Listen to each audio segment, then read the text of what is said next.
Olá, amigos! Estamos aqui para mais um time, mais um quadro Dimensões do Espírito e hoje trazendo um tema considerado polêmico, né?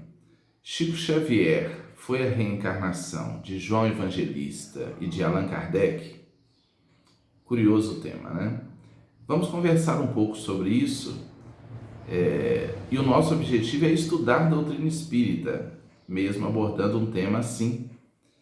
Primeiramente, algumas pessoas reprovam esse tipo de análise, dizendo que não tem importância, né? O que importa é a obra do Chico, a obra de Kardec, a obra de João, que isso é polemizar. Bem, eu me dou o direito de pensar, de ter meu ponto de vista e graças a Deus. Vivemos um momento no Brasil, especialmente, que as pessoas nem podem manifestar o que pensam, né? Isso já é um tipo de briga. Há uma cultura de briga no presente momento tão grande, derivada aí dos problemas políticos no Brasil, e infelizmente as pessoas não podem pensar. Mas eu sou bem voltairiano, né? O grande pensador Voltaire disse: eu posso não concordar com uma palavra do que você diz, mas dou a minha vida para que você possa dizer. Então eu penso que nós temos direito de analisar, de manifestar, de pensar, de concordar, discordar, com educação, com civilidade, com respeito. Então, sobre analisar temas como esse, primeiramente eu penso o seguinte: nós perdemos tanto tempo analisando a vida de personalidades que não trazem qualquer proposta de elevação moral, de crescimento espiritual. Está aí a mídia entulhada da vida de determinadas personalidades que não colaboram em nada para o nosso progresso intelecto-moral, espiritual. Falamos de jogadores de futebol, né? Falamos de artistas, de tantas pessoas que, merecendo o nosso respeito como seres humanos, não trazem qualquer contributo ao desenvolvimento profundo da criatura humana. Então não há nenhum problema nós analisarmos personalidades tão ricas, tão valorosas, tão importantes como a personalidade de Chico Xavier, porque estaremos em contato com um material tão maravilhoso, tão bonito, tão elevado, que vai nos ajudar a crescer, né, a pensar. Então devemos sim estudar, não criar polêmica para brigar, mas analisar e crescer com isso. Bem, então não vejo um erro nós buscarmos compreender isso, desde que a finalidade seja o nosso crescimento, o nosso desenvolvimento. Na tradição do budismo, fala-se, se você encontrar um Buda, mate-o.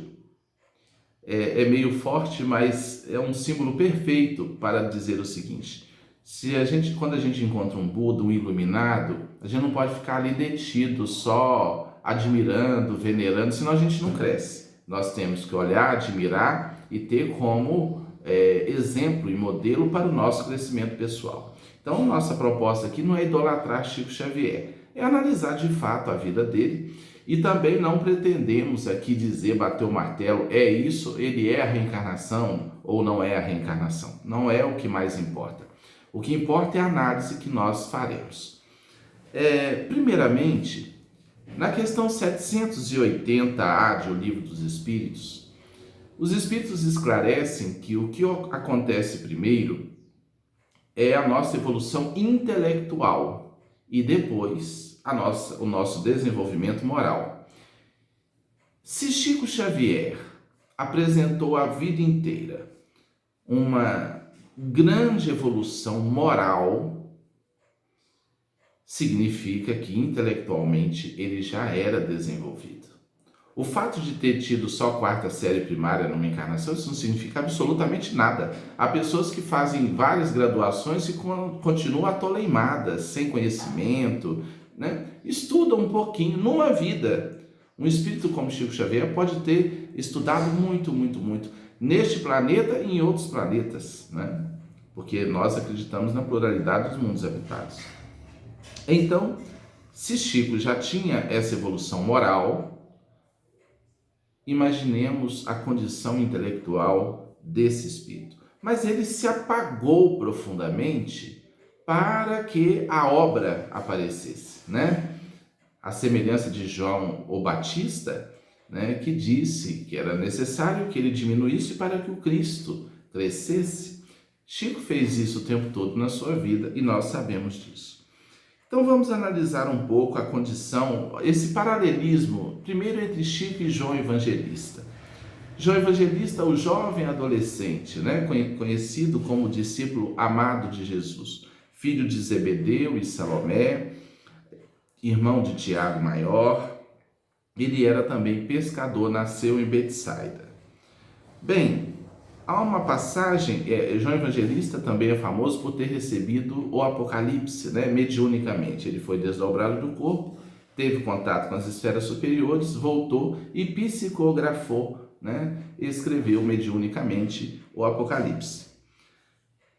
Há uma passagem muito curiosa da vida desse apóstolo, né? Quando essa passagem está em Lucas, no capítulo 9, versículos 51 a 55. Pesquise lá na sua Bíblia para você conferir toda a passagem. Mas é um momento que Jesus envia João a Jerusalém e ele passa numa aldeia de samaritanos e ele e Tiago não são bem recebidos, eles são rejeitados, sofrem uma rejeição por parte dos samaritanos.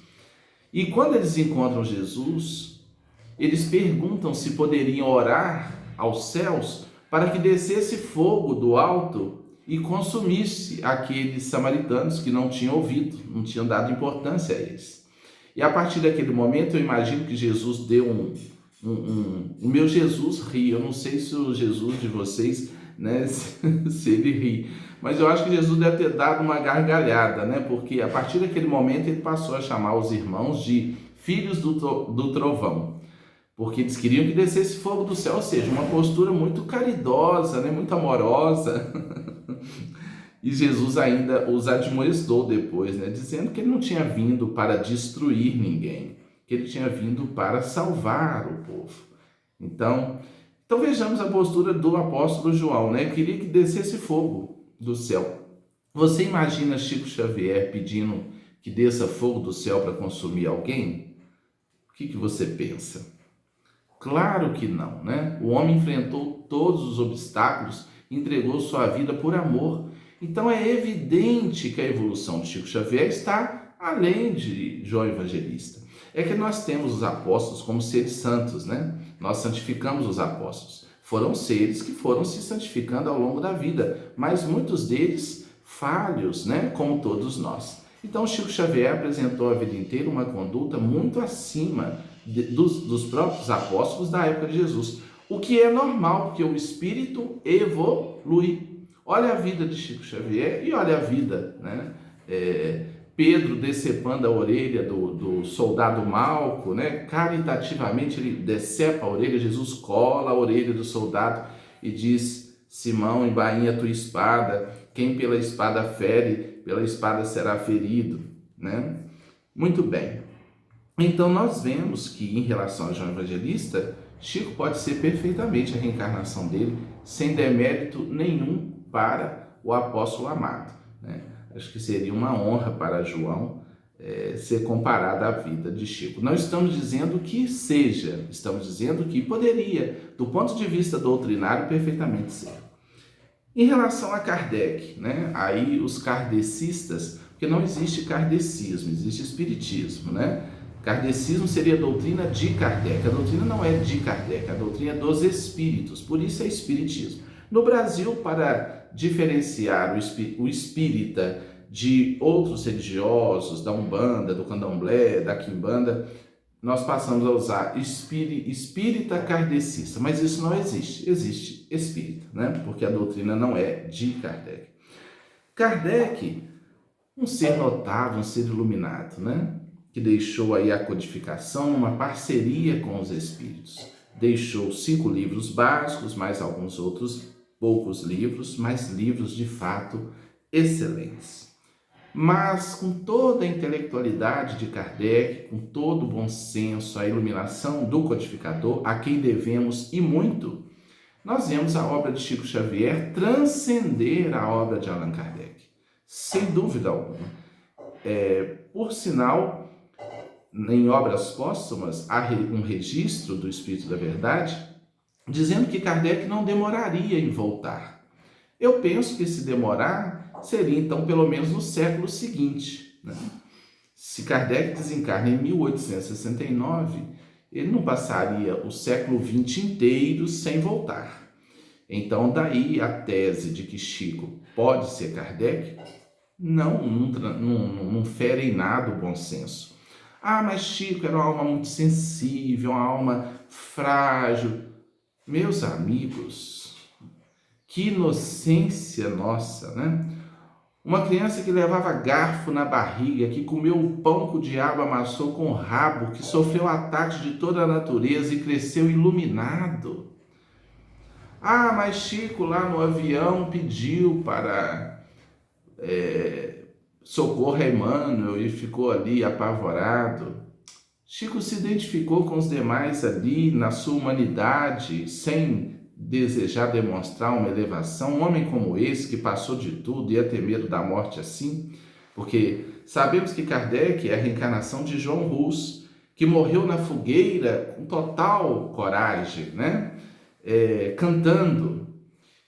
Então Chico, ele se humanizou, ele se fez pequeno, ele conviveu conosco, enfrentou de tudo, entregou sua vida, um homem que entregou sua vida ao Cristo. A obra dele está aí, né? E outra coisa, Kardec deixou 5 obras básicas e algumas outras, Chico deixou 500 livros. Mas não é só livro de filosofia, porque as obras de Kardec são obras filosóficas. Chico deixou obras literárias, olha aí os romances, né, históricos de Emmanuel, que eu nem considero tão históricos, e vou explicar já por quê. Mas a gente vê na obra de Chico ciência, né, evolução em 2 mundos, olha essa obra. Então, literatura, poesias, mas é dos espíritos. Meus amigos, penso o seguinte: o Chico era um arquivo vivo superior, que os espíritos utilizavam com muita facilidade.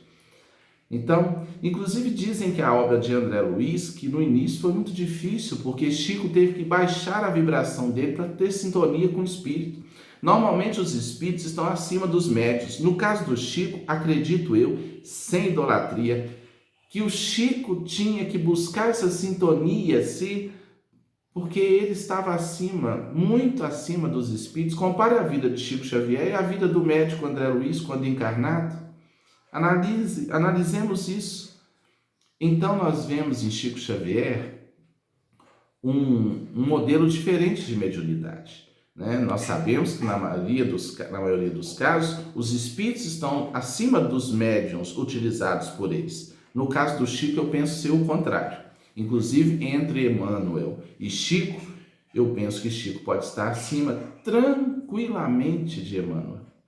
Pela vida, voltando a esse tópico da questão 780 de O Livro dos Espíritos, que primeiro avançamos em intelectualidade, depois em moralidade.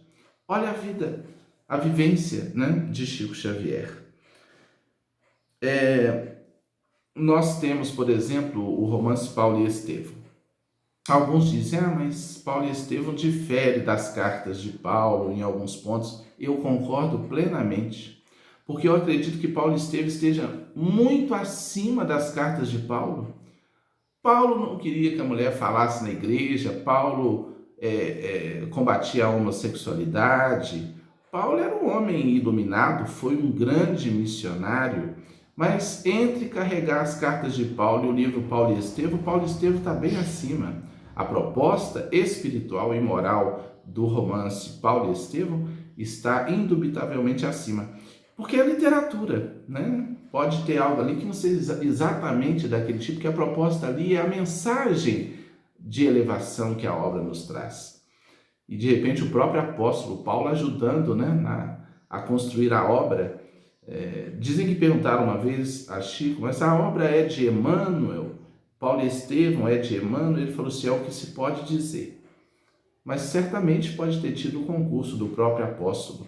Porque se formos olhar a vida do Chico, o medianeiro, o homem Chico Xavier, ele está em condição plena para receber esses espíritos todos, não é isso? Então, meus queridos, aqui a nossa singela reflexão, né? Esse homem, depois do Cristo, nós não identificamos uma vida de tanta iluminação, de tanta doação, de tanta entrega, em todos os sentidos. Se você não leu obras de Chico Xavier ainda, se você é espírita, mas não conhece, conheça. Procure ler, tem muito livro aí para a gente ler por várias vidas, sem idolatria. Realmente, não apenas um médium, um homem santificado no amor.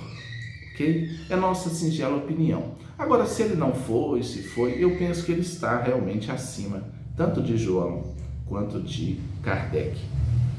O meu carinhoso abraço, compartilhe o vídeo, deixe o seu comentário aí, o que você pensa, se concorda, discorda, isso faz parte, isso é muito bom para crescermos juntos. Muita luz e muita paz.